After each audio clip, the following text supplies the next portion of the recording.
પાણી. અત્યારેથી પાણીયારું હોનાનું છે, તમે એ જોયું ને બધું મઢેલું છે આખું સોનાનું છે. ત્યારે દાળનું જ હતું. તો ભગવાનની જ્યારે કૃપા થાય ને ત્યારે ચૂતરો એટલે રાજસ્થાની ભાષામાં આને કહે અને આપણે ઓટલો કહે, હે ને. રાજસ્થાની ભાષામાં ચૂતરો કહે.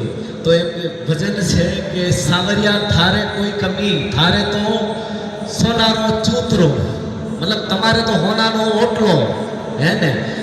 સાવરિયા શેઠ દે કે થોડુંક અમને દઈ દે, તમારે તો હોનાનો ચૂતરા છે, મતલબ ઓટલા છે એ હોનાના છે.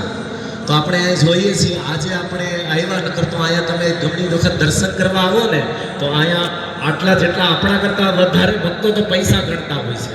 એ જે ઓલું મંદિરનું સામેનું જે ગ્રાઉન્ડ હતું ને એમાં આટલા થપ્પા લાગ્યા હોય. ચૂતરો એટલે ઓટલા જેટલા જ રૂપા, જેવું ભજન હતું એવું જ આજે હોય છે. પણ એ આઈ થિંક અમાસના દિવસે ખોલે છે, મેળો હોય પછી ખોલે. તો જ્યારે પછી નારદ મુનિ પાછા ધરતીમાં આવ્યા અને એને પૂછ્યું કે ભગવાને બ્રાહ્મણને કીધું કે ભગવાને એમ કીધું છે કે તારે 10 જન્મ લાગશે. અને ઓટલા ઉપર બેઠા હતા તો એમ ખ્યાલ આવ્યો. તો એમણે એમ કીધું ભગવાન તમે બોલો, તમે વૈકુંઠમાં ગયા હતા તો શું કરતા હતા? તો ભગવાને નારદ મુનિએ બ્રાહ્મણ દેવતાને એમ કીધું ભગવાન સોયમાંથી હાથીને મરવતા હતા.